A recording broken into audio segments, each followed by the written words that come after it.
Hello, and welcome back to another episode of Critical Reactions with your host, Bryan.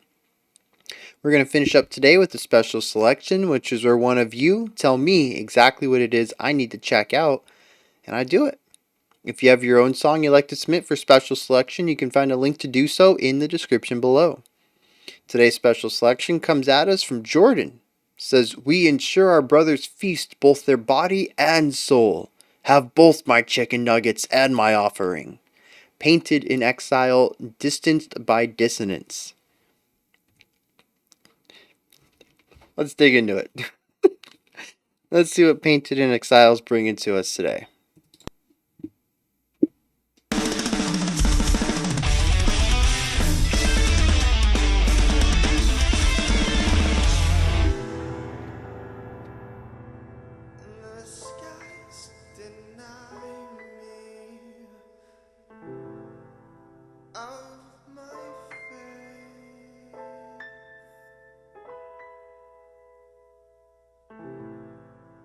Again I tried, but I failed.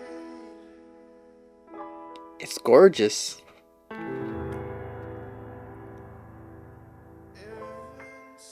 have passed, unfinished dates.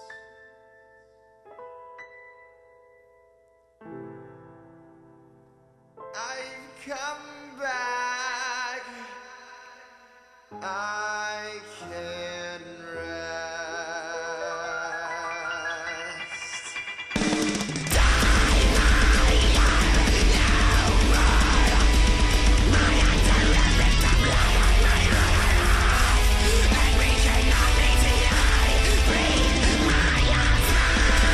Production is heavily favoring treble over bass, for better or worse.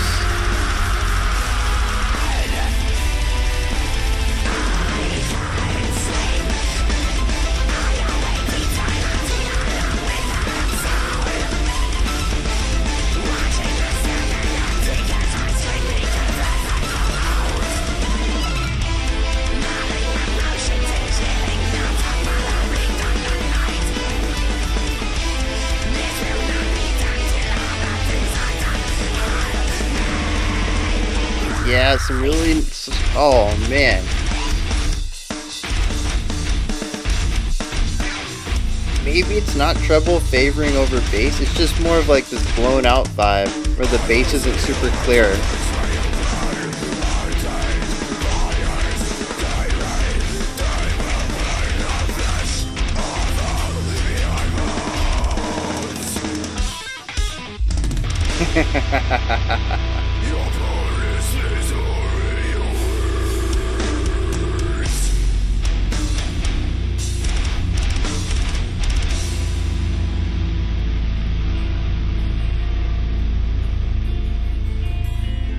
We already had a fade out. Like, why did we...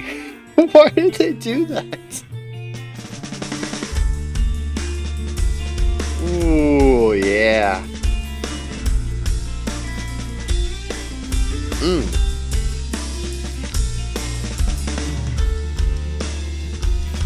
Oh, yeah. Dude, that drumming.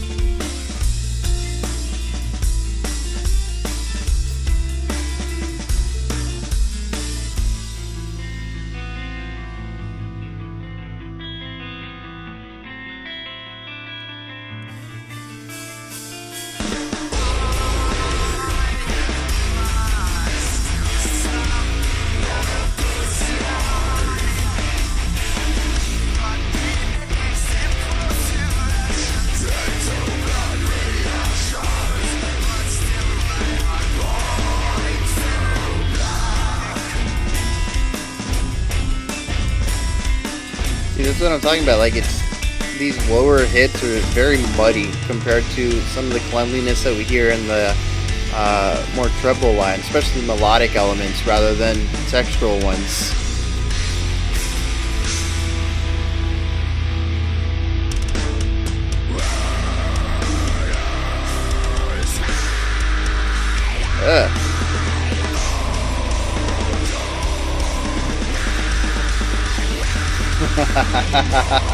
Yeah, getting that triplet feel in there.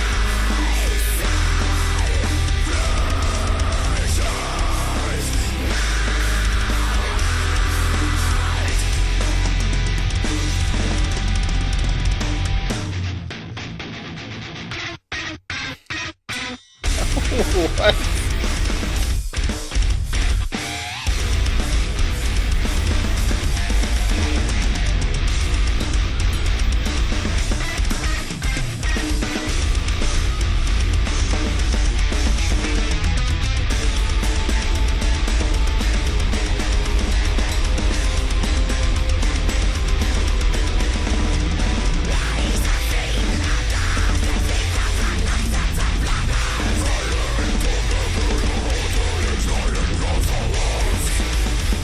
Oh, I thought we were gonna go up.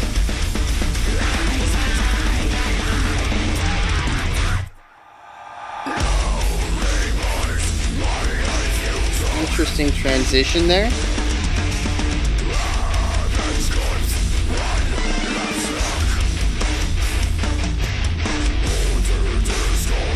I think we lost part of the 4/4.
Oh man.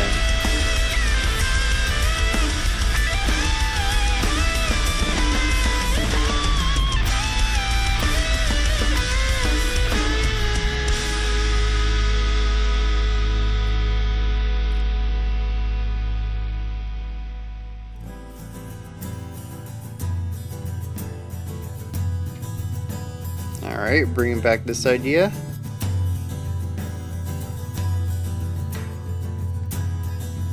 I really love the full space on the drum kit.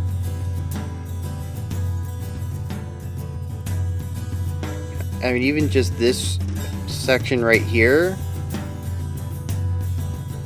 feels like it's spacious, like horizontally, but also has like depth to it, like distance from me as the listener.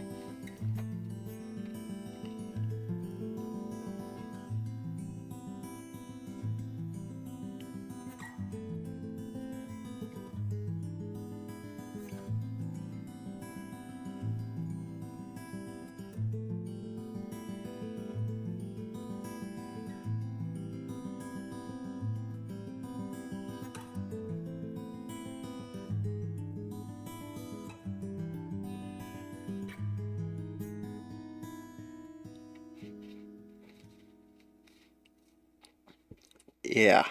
Yeah. Alright, so you guys are on your own for analysis. I'm gonna go listen to this album. No, let's dive into this. I can wait a half an hour before checking out these guys' Bandcamp or whatever. I hope they have a Bandcamp. I hope they have something. That lets me listen to this with good quality.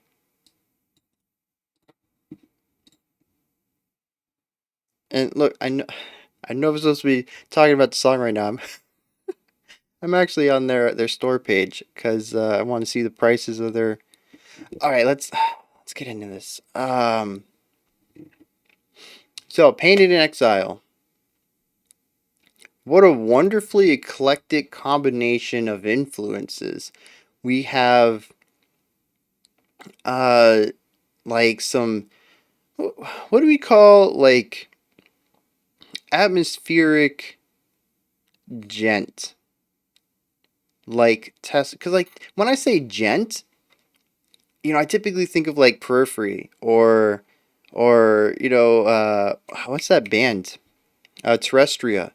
Bands that just have like super syncopated rhythmic, these meaty basses, like a meaty bass presence, and just like super funky and groovy. And Unprocessed is another one that I would immediately think of. But like Tesseract utilizes these ideas, but it's always done in more of like a melodic, jazzy sense. And they also tend to include a lot of atmospheric ideas in their music, more so than I feel the gent genre does. Gent genre. So like I often hear Tesseract being put in the same classification of being a gent band, but they feel very different to me. Like, I usually have to point them out, like, hey, this reminds me of Tesseract, rather than this feels genty, right? Because Tesseract is a very specific kind of like offshoot of gent. And it's like, I don't know, the first thing I was thinking of was like power gent, but that just sounds dumb.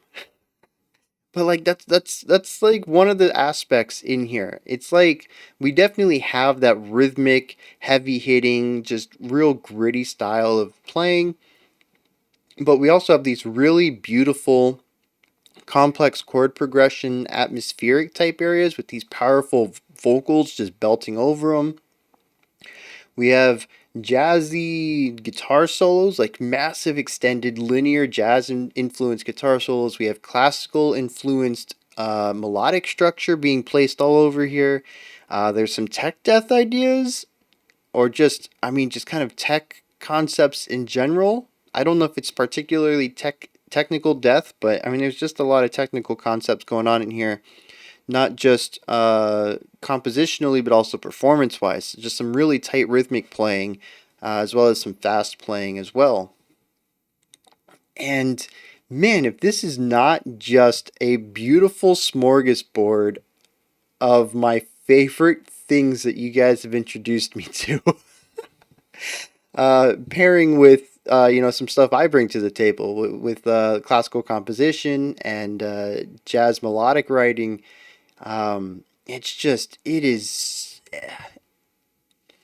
It's not a perfect song, right? I am going to have some criticisms here. One of them I think was outside of their means to change.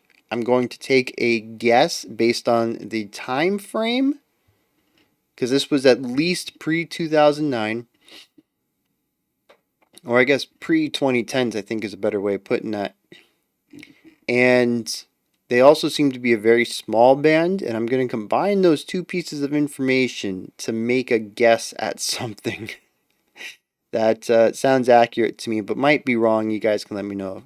And then another thing that I was not too enthused about, that I think is just their style, not something that I would request them to change, but something that just it didn't work as well as everything else did for me. But I do want to start with the positive. So let's do that. Can we start with the drums, right? So this dude goes from like some hyper technical melodic drum playing in one section to blast beats in another, and just like constantly finding these interesting polyrhythmic ideas to play around with in here, right? There's one section that a majority of the phrase is 4/4, kind of laying down the beat, adding in some interesting ornamental stuff, but the primary aspect of the drumming is to lay down the tempo and the time signature. So we get this kind of groovy, kind of straightforward 4/4 idea, and at the end of it, it's like a bar or two bars. At the end of this phrase, we shift from this concept of laying down this 4/4 to really digging into something that I wasn't quite sure if he was trying to put a 3 feel inside this 4, so to get this overarching triplet idea, or if he was playing around with dotted quarter notes to really push the idea of a 3 while not fitting perfectly within it. Because uh, when we do a perfect triplet across the bar, each note has the same amount of weight to it. But when we do dotted quarter notes, we end up with a dotted quarter note and a dotted quarter note, and that gives us 3 beats, where the second one is actually going to hit on the and of 2, on the offbeat of beat 2, and then we're going to get a beat on 4, but we only have space for a quarter note. Instead of a dotted, we don't have space for that little extra oomph. So it makes it feel a little disjointed, and I did not get a chance to really nail down which of those the drummer was going for, but there is this really neat idea of taking what we have heard 4/4 for quite a while and utilizing a a polyrhythmic change to shift the feeling of the end of this phrase as a sort of fill, if you will, right? Usually, drum fills are used at the ends of phrases to kind of put a period on it and to wrap it up and to put a little bit of extra energy in the middle of a loop, right? If you just play the same 4 or 8 bars over and over and over, first of all, they're going to kind of blend together, but second of all, eventually you'll get tired of it. The drum fill allows to have a little bit of variety at the end of each of the repetitions. So it's drum fills are really important in that manner, but they're usually done with a bit more bombast, right? The drum fill is the big part of the drumming, right? You've been sitting in the background this whole time. It's time to take the spotlight for, a bar or half a bar or whatever, and be like, and you get that nice little fill in there that brings some attention to you before it can go back to whatever the lead is. And instead of that, we just get this polyrhythmic idea that still kind of sits in the background but completely upends the feeling of the section. It's not jumping towards the spotlight, but it is making itself very known, and it's doing it in a way that's sort of hidden, right? Unless you're really listening for it, I don't think you're really going to pick out the first time that it's the drummer leading this idea. It's not something that's done with a lot of flair, a lot of look at me, I'm doing something cool now. It's sort of just like I'm going to influence things. No one's going to know what's up. That kind of vibe, and I love it. Eventually, I think all the instruments join in, and like even the guitars start playing around with this 3 idea at the end of the phrase. And it's interesting just to kind of like hear this idea, like the drums subtly introduce something, and then everybody else just it kind of infects them. And by the end of it, everybody's doing this. You don't really know where it came from, but it's a really cool concept. Um, so yeah, it's just like the drumming is all over the place. It's super tight at all times, and it's multi. Man, what's that phrase? I mean, I guess I'm just gonna go with multifaceted as far as like influences go. But like I said, there's blast beats. There's these really interesting technical metric ideas going on. There's this really subtle jazz stuff. There's the faster playing, just really tight, ridiculously fast playing stuff from like more reminiscent of tech death. It is just all over the place. There's so many influences, and the drummer just nails all of them. Just, I mean, this is probably going to be something I say a lot over the course of this, just because there's so much work being done in here, and these musicians are showing a ton of range, right? So I'm just going to be saying this a lot, but just phenomenal playing from the drummer in a bunch of different styles, and it just shows a massive understanding of their craft. Um, the vocalist I do want to touch on as well. There's quite a few vocal styles in here. And I do feel like the vocals were not as clean as I wanted them to be. But I think that's more of a production concern for everybody. I feel like just overall, it wasn't a very clean production. Um, and like I said during the video, for better or worse. But for me, when I'm really trying to hone in on things and listen to variations in timbre, that clarity is going to really help me understand what's going on in here. And the lacking of the clarity made it difficult for me to, check out the nuances of some of these performances. And the vocals, I think, is one section. For the harshes, I don't think it hid much, but for the cleans, I feel like there was some stuff that got lost due to the muddier production. However, though, the first, I don't remember if we had a scream at the beginning. Maybe we did, but it would have been short, right? Just the 4 bar intro or whatever. The main beginning, the first time that I really remember hearing the vocals, though, is the clean with the piano at the beginning. And I just mean, man, it was gorgeous, right? It wasn't perfect. And y'all know I like my imperfections, right? I love that human element in the performance. So we have these little bit of intonation aspects where it's not perfectly in tune, but he kind of like gets into it. It may start out of tune just a hair, and he kind of slides into it to make sure it's more in tune. Doesn't happen all the time. Not saying he's a bad singer. It could be entirely intentional, for all I know, to increase the tension of specific words or notes. Whereas other times, like, it just kind of nails the pitch perfectly, and he has this beautiful vibrato, just a really gorgeous singing voice altogether. And I remember being extremely confused about this because we had just come out of like a tech death opening, lots of attacks, constant playing. Like I said, there might have been a scream, don't quite remember. And we come out of that into the piano with this gorgeous singing, and it goes on for a while. I really thought this was going to be a transition section. 4 bars, 8 bars to kind of catch me off guard, then right back to the metal. And no, we stuck around for quite a bit, and he really had a chance to show off his chops as a vocalist, and beautiful. We got to hear some full on belting later on in the song, so we got to hear more of a comfortable clean, and then more of a powerful, pushing his range kind of clean. We had growls, we had fries, we had something super ridiculously high pitched. Don't know how he did that. Could have just been like a compressed falsetto. I don't know. Blew my mind. The dude's all over the place. And like I said, just like the drummer, a fantastic ownership and mastery of his instrument, his voice, and being able to do all of these extremely well.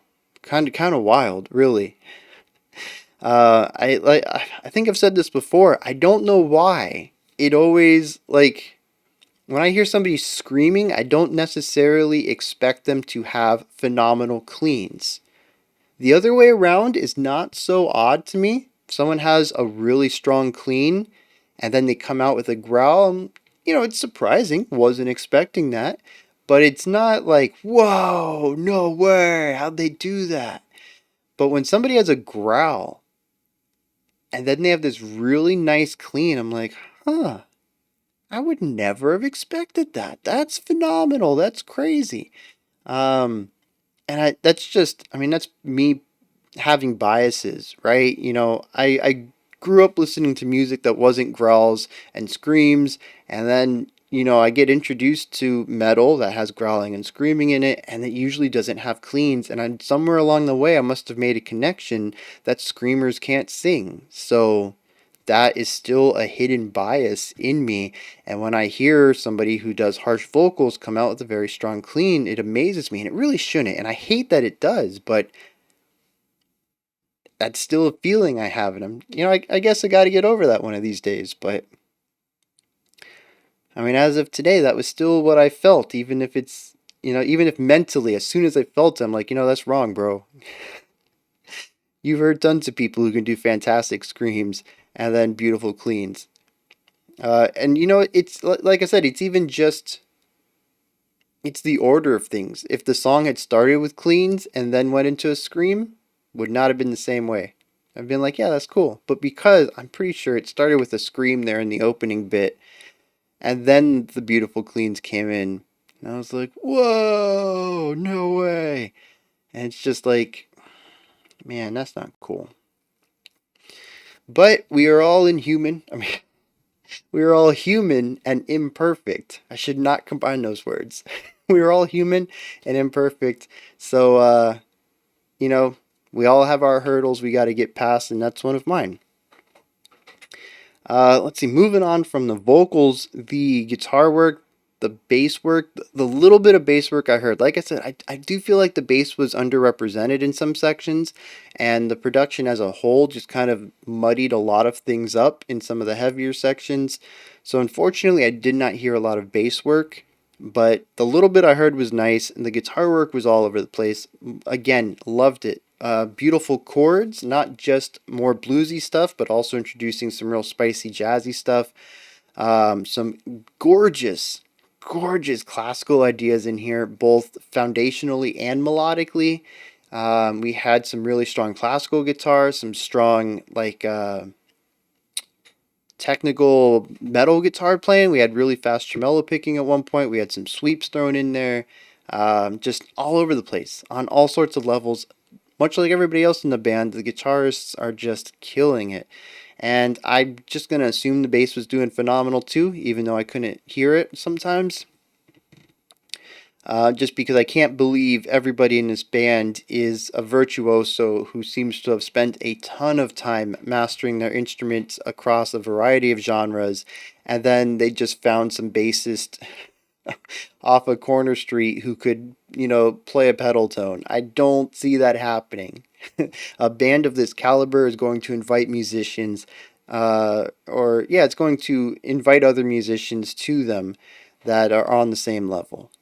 So, and I guess this kind of leads me into my next thing, which is the production. So I guess I am going to implement a little bit of negativity, and then we'll do some positivity, and then we'll return to the negativity, and we'll just bounce back and forth. I'll have a roller coaster of emotions today. The production needs work, I think. Right? So there's definitely going to be people who say this sounds fine and it's possible it was intentional, in which case, just ignore what I'm saying here. That means that this is just going to be my opinion on it. I'm not a fan of this production. The reason that I came into this saying I think it needs changed rather than I didn't enjoy it, which is normally how I'd enter a topic like this, is because I believe, based on the way they sound, the kinds of music they're playing, and the styles of music that have influenced them, would lead me to believe that they would want a cleaner mix. I believe that this production was held back for one reason or another. It's very possible that due to their low subscriber count and them coming out in the late 2000s, that they are a garage band, a bedroom band, if you will. It does say that they're part of Big Cartel, which I don't know if is distribution or a record company. I've seen the name pop up before, but I don't know. It does say licensed to YouTube through TuneCore and BMI, which is Broadcast Music. And I don't know if either of those are record labels or distribution companies. So it's very possible they never got a record label and this was done at home, and maybe they didn't have the tools to produce it the way they wanted to. Maybe they didn't have the skill to produce this the way they wanted it to. Or, that third option, maybe it's exactly how they envisioned. But I get the feeling that it was supposed to be cleaner, and for one reason or another, it didn't get that way. And I would love to hear a remaster of this. I don't know if they still have the stems. This is their channel, so I'm kind of hoping Um, they're still kind of at. Oh, they put out a song 3 years ago because this song is a decade old, over a decade old. Ah, let me dip into this real quick. This is gonna be it's a guitar playthrough though. All right, we're gonna look at a music video from 5 years ago. I'm just gonna listen to it for a second. I want to hear the production on this. I'm probably just gonna even put it in the middle of the track. Hopefully, it's not too loud.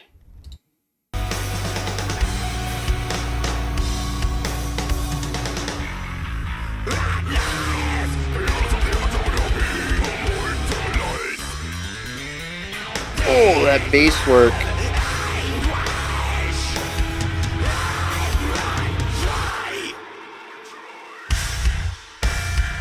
Yeah, I don't think I need to hear much more. This production is a lot cleaner, and it's exactly what I figured they were aiming for with this track, Distance by Dissonance. I would love for this album, or maybe just this track. I don't know what the rest of the album sounds like. I'm just going to kind of assume that it has a similar production style. I want a remaster of this so bad because I feel like there's a lot of things in here that I missed because of the production. I mean, even just talking about the vocals, there is. Well, let me rephrase that. The production covers up some of the core timbre in the clean vocals, especially there in the beginning when it's the isolated vocals, just the vocalist and the piano. I think it was. Maybe it was an acoustic guitar. I don't remember. But yeah, like the vocals were muddied a little bit, and it destroys some of the nuance in them. I'm not saying that there is nuance that was destroyed, but muddiness can cover up nuance. And given how good these guys are at being musicians, at performing, at creating this music, I'd wager to say that there is some element of music lost in the production. I'm not going to say that a remaster is going to be night and day. Oh my God, I've never heard that before. But it's going to be little nuances here and there, maybe even just a handful of them, that shine because of a stronger production, a cleaner production. I shouldn't say stronger, cleaner one. Um, and I mean, that brings up an interesting conversation, though, too, about art. What is the true nature of art? Is it the artist's original intention or original vision, or is it what they originally created? Would the remaster, and this is a question that we could ask about a lot of music that's been remastered, is the remaster definitive? Is it the best? Is it the only way you should listen to it? Especially when you bring in the artists and they remaster it themselves.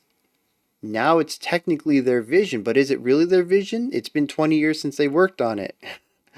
um, well, in this case, it'd be 10, but like when we look at like prog bands, it's been 20, 30 years since they worked on it. They've changed. How have their new sensibilities in music possibly been altered by the way music has changed and the way that music is produced now? Maybe they're trying to do something that they think is how they would have done it if they had the tools back in the day, but honestly, they've also been influenced by how music is created today, and they are making more of a modern sound unintentionally. Like, there's a lot of questions that come into it. I don't know. It's more like theoretical, just kind of an interesting discussion to have. It doesn't really influence much about the music itself, but sometimes I think about stuff like that. What is the real music? Um, but yeah, like the production around here, it's like there's sections that are clean. The drums come off as clean in a couple of sections, although the bass and tom end up feeling super muddy in some of the heavier parts.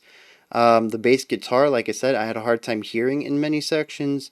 When the guitars got overdriven, they got a bit muddy as well. But when they were clean, when we had the piano, when we had the clean vocals, the softer sections, they were less muddy. I'm not sure why.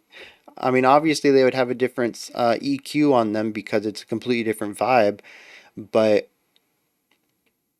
it's a little bit more palatable. I don't know if that has to do with just volume level.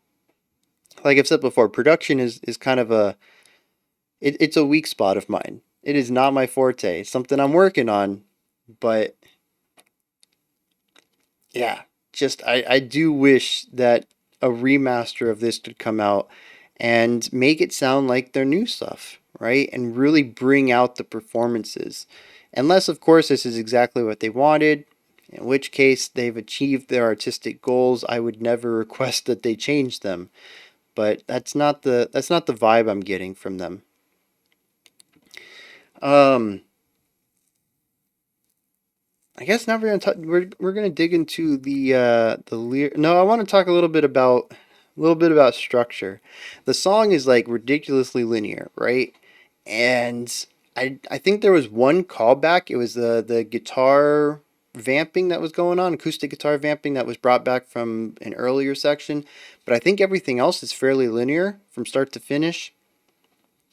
Love that. I feel like being taken on a story, taken on a ride, rather than feeling like it's a song, right? I don't think there's anything wrong with section based writing, of course. Like, again, tools in a toolbox. It's all about how you use them. But there is something about linear storytelling that just appeals to me. And I don't know if it's because almost every other storytelling style is traditionally done linear, whether it's books or film, um, or even just spoken word, right? Spoken word poetry, passing down stories by word of mouth. Usually, a lot of it is done linearly. Music is one of the few styles, the only one I can personally think of that that utilizes repetition and looping in their delivery of the story by way of chorus and repeated sections.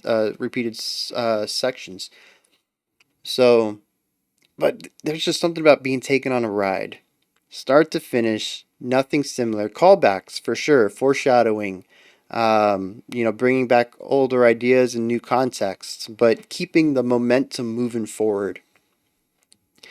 And they just do a fantastic job with it. The transitions, this is a band that, or this is a song at least that works off of a lot of. It's an interesting mix between rough and smooth transitions, right? For the most part, every bit of this is we were in this section and we're in this section, which is a harsh transition, but they do their best to kind of smooth it over a little bit. Like one of the parts um, we had like the humming of a guitar fade in while we were in a quiet section that led us into the heavier section. But like the sound of this hum was not the guitar tone that we used in the next section. It was just kind of this idea of like we need something to introduce that we're getting louder. So then just put like this guitar humming in there, and it wasn't really any sound that was replicated in the next section, but it gave the presence of growth, giving us a bit of dynamic element to introduce the next section. So I'm really interested to check out more of their work on this album, but also more of their recent stuff, and seeing where they've kind of taken their composition transitionally. If they decided to just embrace the rough transitions of bands like Between the Buried and Me, or if they've decided to, take a different approach and try their best to make everything run together smoothly, or maybe they just decided, if I listen to their other songs and they bounce back and forth, they utilize whatever is necessary or whatever would work best for the situation. Just that's something I'm curious of as a composer and listening to how they would compose their transitions. Um, yeah, I think that wraps that up.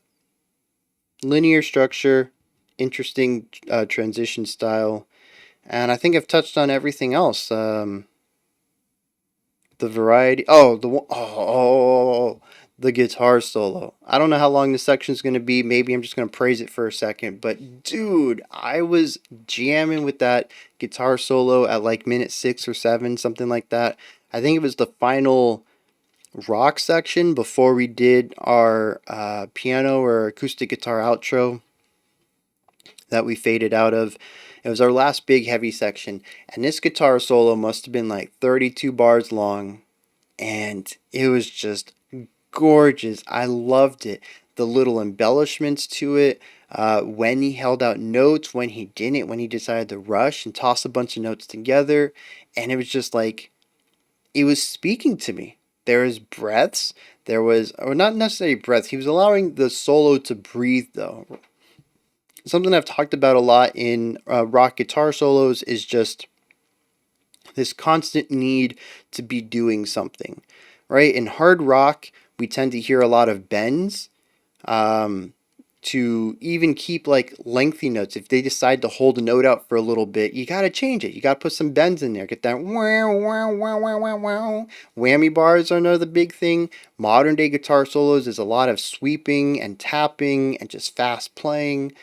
There's just this drive to keep moving in a lot of rock guitar solos, and for here to feel these moments of of breaking, to just kind of hold this note out and let it be and let it exist and let the melody breathe for a little bit.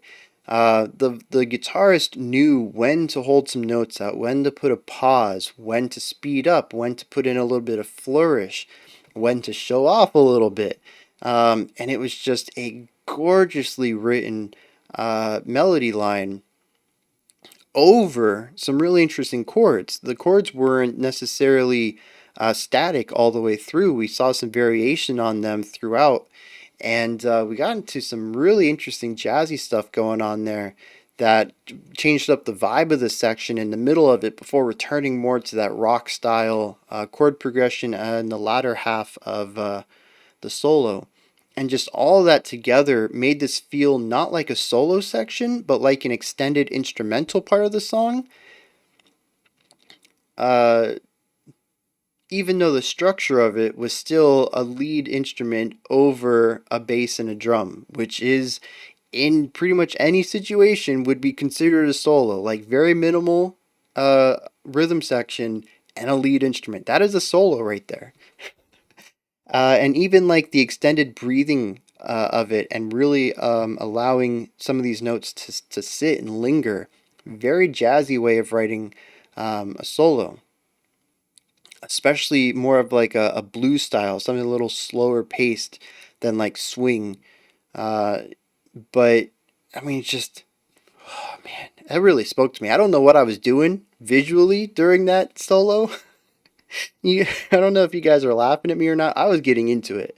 There's very few times that a song will rip me out of that analytical moment and say, "Hey, man, just feel me for a bit."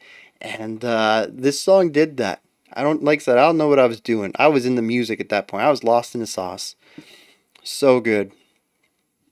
All right, let me dig into the lyrics for a moment, and we'll see what's going on here. I doubt I'm going to find anything chaotic in them, which is pretty much the language of the song. It kind of dances between a lot of things. I couldn't really find any through point other than just the chaos of it all, which I'm just going to attribute to being the style of the song more so than having anything to thematically do with the lyrics. But we'll find out in a second after I've had a good read on them. Interesting. Interesting. It seems the narrator killed the person he loved. The weight of the actions hung over him and possibly tried to commit suicide and was stopped. Eventually finds a way to die. And the person he loved spoke to him in the next plane and said, I have no remorse for you because you took my life, and your betrayal will not go unpunished. But I might be wrong with that reading because it's still told from the first person point of view in the second half. And there's also some stuff here in the middle that kind of changes from the very straightforward reading of this murder to something a bit more supernatural, possibly metaphorical. And so I'm not quite sure what happens there in the middle. But like the beginning, I think it's very clear. Die, my love, no more. My hands are red with the blood of my other half, and we cannot meet until I breathe my last breath. That's pretty straightforward. It says, I can't sleep. I'll wait eternity alone without a soul, watching the second hand tick as my skin wrinkles as I grow old. I mean, just having this weight held over him, for so long. It says, chilling thoughts of what happened on that night, and this will not be done until all the things I've done are made right. Oh, you know what? This might be like a nightmare. It says, I see you at the gates where you burn untamed fires. They rain and they burn the flesh off your bones. That might be a nightmare. Okay, that was one thing that kind of confused me a bit when I did my read through, but yeah, that might be a nightmare. He says, I must do something not of this life, but in the next. Impulsive actions lead to bad reactions, and my heart points to black. Rid his body of the memory. Is this a shift in perspective? Because we no longer have eyes. And I don't think we have another he presented so far. So, see, this is where things start getting a bit weird, right? It says, rid his body of the memory, wipe clean the soul, flesh has no hold. Place the feet of the deceased upon the steps of the dark halls, and let the black fill him until his light engulfs the walls. Rise once more, your life in torment exists. So, I mean, is it possible that. So, when he says, I must do something not of this life, is this the point where he commits suicide? Or maybe he just passes on. I mean, talking about being old and wrinkly. He just passes on, and then we shift the perspective to an afterlife being. And it's kind of like an assembly line. New souls come in, rid the body of the memory, wipe clean the soul, flesh has no hold. Just very, it's very clinical, right? Even we progress from this. Place the feet of the deceased upon the steps, let the black fill him as the light engulfs the wall. Very metaphorical, not sure what that is. I mean, obviously, we're losing the light and filling with darkness. Could be seen as life and death, but could also be seen as sort of judging the man's soul for his actions in the mortal realm. And then he says, rise once more for your life in torment. So maybe these last two stanzas are told from the perspective of his love. It says, no remorse, my life you took, ravaged corpse, one last look, haunting disgust, endless bigotry, your betrayal will not go unpunished. But then, like, lost hold of life, but love keeps me with you. I think we've shifted back to the main character. A blissful glare at a lifeless world, a warm glimpse of your interior form, a rush of thoughts traced back to where I belong, and then that's it.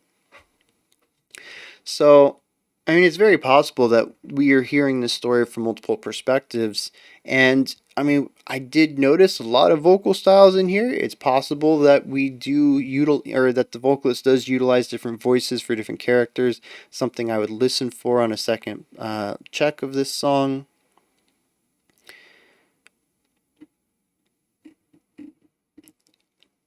I guess the other thing, I would listen for is what's the atmosphere around these words? Because, like I said, the song is just kind of, to me, it's chaotic.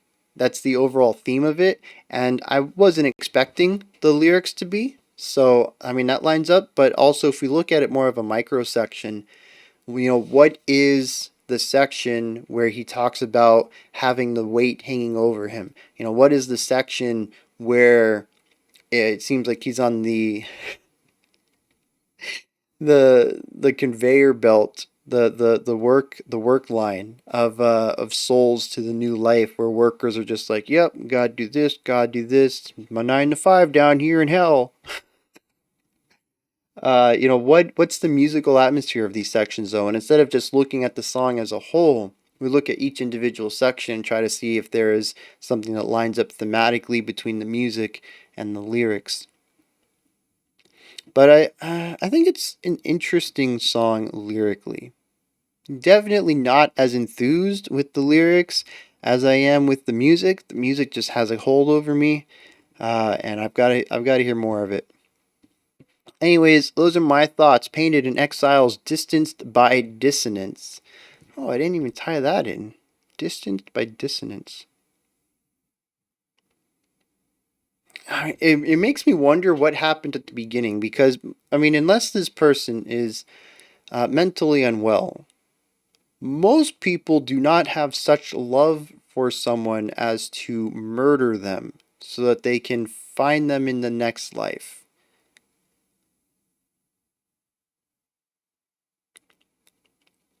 So,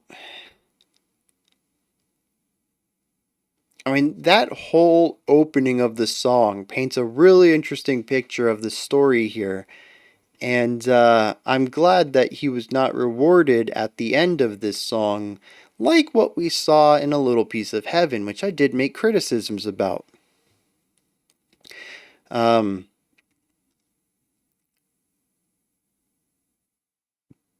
but yeah, like it kind of it puts this tinge over the song that I'm not too happy with lyrically.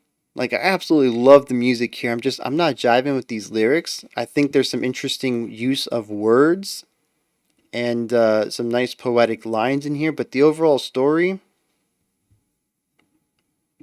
not for me. But I'm really digging the music, so I'll probably end up listening to this a few more times. And like I said, just also to kind of see how things line up lyrically and musically, and seeing if there's any themes on a micro level that might have some connections between the lyrics and the music. This is actually the point where you guys come in. Hit me up in the comments. Let me know what you thought of this one, if you enjoyed it or not, anything that stood out to you. If you have any more information on this group, Painted in Exile, let me know. All right, because they don't seem to have a lot of subscribers, but I absolutely adore what they're doing. So I'm down for more information about this.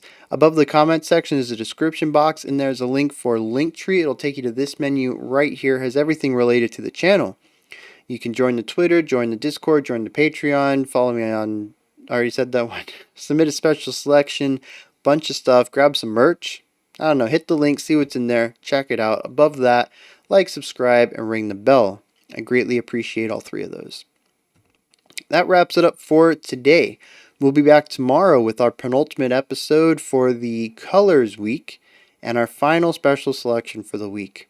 Until next time, remember to be critical but not cynical of the music you listen to, and have a fantastic morning, afternoon, or evening whenever you choose to watch my videos.